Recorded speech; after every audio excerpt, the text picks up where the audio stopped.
अब आइए हम लोग देखते हैं चैप्टर नंबर 3 जो कि दो चर वाले रैखिक समीकरण है। ओके, यानी कि pair of linear equation in two variable के साथ लीनियर इक्वेशन यानी कि रैखिक समीकरण दो चर पदों के साथ आपको देखने को मिलता है। ओके, तो सबसे पहले हम यहाँ पे दो समीकरण ले लेते हैं, जैसे में एक समीकरण हम ले लेते हैं a1x plus b1y plus c1 equal to 0। ये मेरा समीकरण नंबर फर्स्ट है। ये इसमें दो चर है, इसीलिए दो चर वाले रैखिक समीकरण कहते हैं। देखिए, एक चर x है, दूसरा चर y है। ये c क्या है? कांस्टेंट है, यानी कि अचर पद है। ओके, अब देखिए इन दोनों में जो चर पद है इस पे घात क्या है? 1 है। इस पे भी घात क्या है? कुछ नहीं तो 1 है। इसके मतलब इसे हम रैखिक समीकरण कहेंगे, क्योंकि रैखिक समीकरण के चर पदों पे घात 1 होता है, इसीलिए इसे हम दो चर वाले रैखिक समीकरण कहते हैं। एक समीकरण मैंने ले लिया। दूसरा समीकरण लेते हैं a2x plus b2y plus c2 equal to 0। ये मेरा दूसरा समीकरण हो गया। ओके, a1 b1 c1 देखिए a1 b1 क्या है? a1 b1 क्या है? गुणांक है। ये x का गुणांक है, ये y का गुणांक है। c क्या है? c1 अचर पद है। a2 क्या है? दूसरे वाले समीकरण के x का गुणांक है। b2 क्या है? दूसरे वाले समीकरण के y का गुणांक है। c2 क्या है? अचर पद है दूसरे वाले समीकरण का। ठीक है, ओके।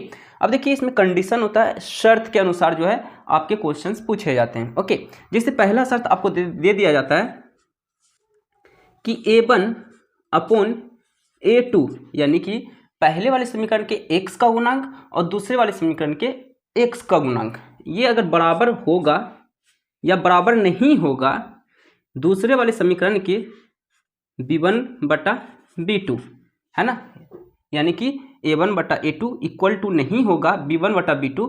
इस कंडीशन में हलों की संख्या जो होती है वो होती है अद्वितीय हल। कैसा हल होता है?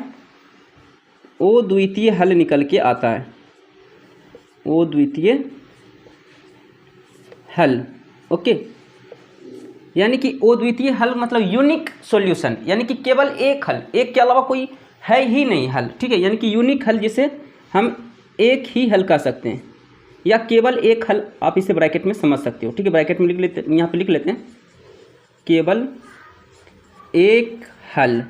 ओके, यानी कि अगर आपको बोले कि केवल एक हल, यानी कि अद्वितीय हल किस कंडीशन में होता है जी? जब a1 बटा a2 जब बराबर नहीं होगा b1 बटा b2 के, तब इस कंडीशन में अद्वितीय हल यानी कि केवल एक हल निकल के आता है। ओके, अब बात कर लेते हैं युग्म का नाम। तो युग्म का क्या नाम है?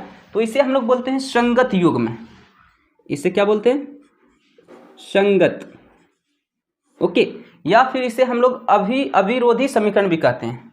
इसे हम लोग और क्या नाम से जान सकते हैं? अविरोधी समीकरण, अविरोधी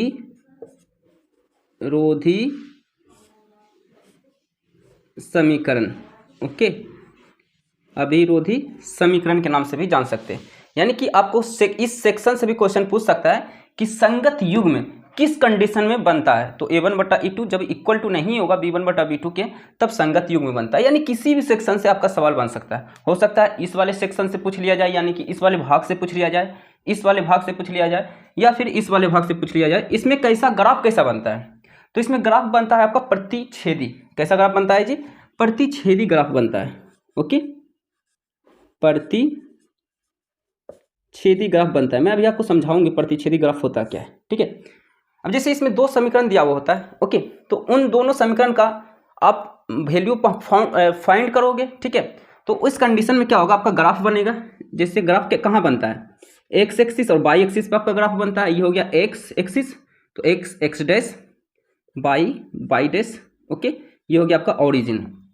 ओके, जैसे पहले वाले समीकरण का पॉइंट मान लो यहाँ मिला, यहाँ मिला, आपने मिलाया। ओके ओके, फिर दूसरे वाले समीकरण का पॉइंट मान लो एक यहाँ मिला, एक यहाँ मिला, फिर आपने इसे भी मिलाया। ठीक है, आपने मिलाया तो यहाँ पे देखा आपने कि दोनों समीकरण का जो लाइन है एक दूसरे को इंटरसेक्ट कर रहा है, यानी कि प्रतिच्छेद कर रहा है। तो इस कंडीशन में ऐसा ग्राफ आपका बनेगा। जब ये कंडीशन आपका इस वाले समीकरण में, दोनों समीकरण में ये अप्लाई होगा, तो आपका जो ग्राफ बनेगा ऐसा बनेगा, जिसे प्रतिच्छेदी ग्राफ कहते हैं। ठीक है, चलिए अब हम लोग देखते हैं दूसरा कंडीशन। ओके, तो इसे मैं यहाँ से बॉर्डर कर देता हूं। ओके, चलिए चलते हैं दूसरे कंडीशन की ओर। दूसरा कंडीशन है कि A1 बटा A2 बराबर होगा B1 बटा B2 के, लेकिन बराबर नहीं होगा C1 बटा C2 के। ओके, ऐसे आप समझो। मैंने यहाँ पे एग्जाम्पल लिख के मैं आपको बता देता हूँ। ओके, यहाँ पे मैंने 2 एग्जाम्पल लिया। अब इसे हम चेक करते हैं इस वाले कंडीशन में फुलफिल हो रहा है या नहीं हो रहा है। ठीक है, जैसे A1 बटा A2, तो A1 क्या है हमारा 2, तो 2 हो गया। A2 कितना है 4, तो 4 हो गया इक्वल टू। ओके, अच्छा B1 कितना है 3 है, B2 कितना है 6 है। ओके, अब यहाँ पे इक्वल टू देखिए आप करते हैं, पहले हम लिख लेते हैं। ठीक है, C1 कितना है 5 है और बटा C2 कितना है 4 है। ओके, अब यहाँ पे देखा जाए तो इसे हम जब काटेंगे, ये तो कट रहा है ना, तो ये आ जाएगा आपका कितना 1 बटा 2, ये बराबर है, फिर ये कटेगा। देखिए 2 इकाई 2, 2 दूनी 4, 3 इकाई 3, 3 दूनी 6, यानी ये भी आया 1 बटा 2। लेकिन ये तो 1 बटा 2 आएगा ही नहीं, ये 5 बटा 4 ही रहेगा। यानी कि A1 बटा A2 इक्वल है B1 बटा B2 के, लेकिन C1 बटा C2 के इक्वल नहीं है। इस कंडीशन में जो होता है आपका हलों की संख्या जो होता है वो होता है कोई हल नहीं, कोई हल ही नहीं निकलता है। ठीक है तो हलों की संख्या कितनी होती है, एक भी हल नहीं होते, यानी कि कोई हल नहीं। ओके, कोई हल नहीं। ओके, बात कर लेते हैं कि युग्म का क्या नाम कहलाता है। तो युग्म का नाम कहलाता है असंगत। ऐसी स्थिति में कैसा बनता है जी, असंगत जो है युग्म का नाम कहलाता है, असंगत कहलाता है। ठीक है, जिसे हम लोग विरोधी समीकरण भी कहते हैं। ओके, विरोधी समीकरण के नाम से भी जानते हैं। ठीक है, विरोधी समीकरण। ओके, इसी चार्ट पे आपका सारा का सारा चैप्टर कंप्लीट होता है। इससे ज़्यादा इसमें फॉर्मूला है ही नहीं, इसी को आपको समझना है। ओके, किसी भी सेक्शन से पूछ सकता है, बोल देगा कि कोई हल नहीं होने पे क्या कंडीशन होता है, तो ये कंडीशन होता है। असंगत होने पे क्या कंडीशन होता है, तो ये कंडीशन होता है। विरोधी समीकरण कब होता है, जब ये कंडीशन होता है, यानी कहीं से भी पूछ सकता है। बात करते हैं हम लोग ग्राफ कैसा बनता है। तो इसमें ग्राफ जो बनता है वो बनता है आपका समांतर। कैसा बनता है जी, समांतर ग्राफ बनता है। ओके, समांतर ग्राफ का मतलब क्या है, जैसे यहाँ पे हम क्या ले रहे हैं, वाई एक्सिस एक्स एक्सिस। ठीक है, x x dash, y y dash, ये हो गया मेरा ओरिजिन। ठीक है, अब यहाँ पे देखिए पहले वाले समीकरण का मान लो इस तरह यहाँ पे जो है रेखा बना है। ओके, किरण इस तरह बना है। दूसरे वाले समीकरण का भी मान लो इस तरह बना है। ठीक है, अब ये देखिए ये एक दूसरे के समानांतर है, यानी कि पैरेलल है। एक दूसरे को कितना भी बढ़ा दो, कितना भी आगे कर दो, ये एक दूसरे को प्रतिच्छेद नहीं करने वाला है। ओके, यानी कि ये लाइन क्या है, पर आप समांतर ग्राफ बनेगा। ठीक है, ओके, तो यहाँ पे मैंने लिख लिया समांतर ग्राफ, यानी कि पैरेलल ग्राफ बनेगा। ठीक है, चलिए ये हो गया आपका दूसरा कंडीशन, भी समझ गए आप लोग। ठीक है, ओके, अब हम लोग तीसरे कंडीशन की ओर जाते हैं। तीसरा कंडीशन क्या होगा, A1 बटा A2 बराबर होगा B1 बटा B2 के, फिर ये भी बराबर होगा C1 बटा C2 के। तो इस कंडीशन में जो है अनेक हल निकल के आता है, यानी कि अनगिनत हल निकल के आता है। अनेक हल भी बोल सकते हैं, अनगिनत हल भी बोल सकते हैं। तो यहाँ पर हम लिख देते हैं अनगिनत हल। कैसा हल निकल के आता है जी, हलों की संख्या कितना आता है, अनगिनत हल, यानी कि अनेक हल निकल के आता है। बात कर लेते हैं युग्म कैसा कहलाता है। तो इसमें भी युग्म कहलाता है आपका संगत। कैसा युग्म कहलाता है जी, संगत युग्म ही कहलाता है। ठीक है, संगत युग्म कहलाता है। ओके, बात कर लेते हैं ग्राफ कैसा बनता है। तो ग्राफ आपका समपाती बनता है, समपाती। ओके, अब यहाँ पे हम लोग समझेंगे समपाती ग्राफ का मतलब क्या है।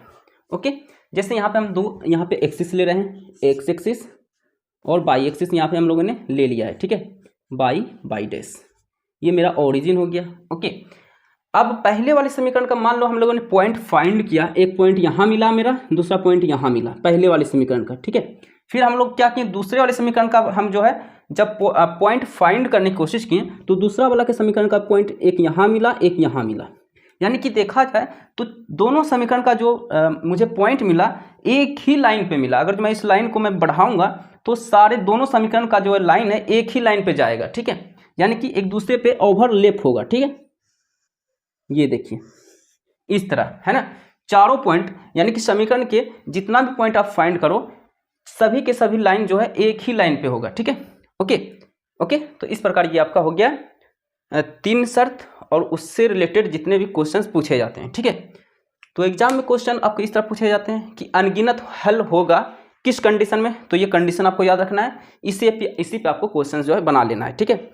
संपाति कब होगा, इस कंडीशन पे, यानी कि कहीं से भी आपको क्वेश्चन पूछा जा सकता है, ठीक है। तो ये मैंने आपको समझा दिया, ओके।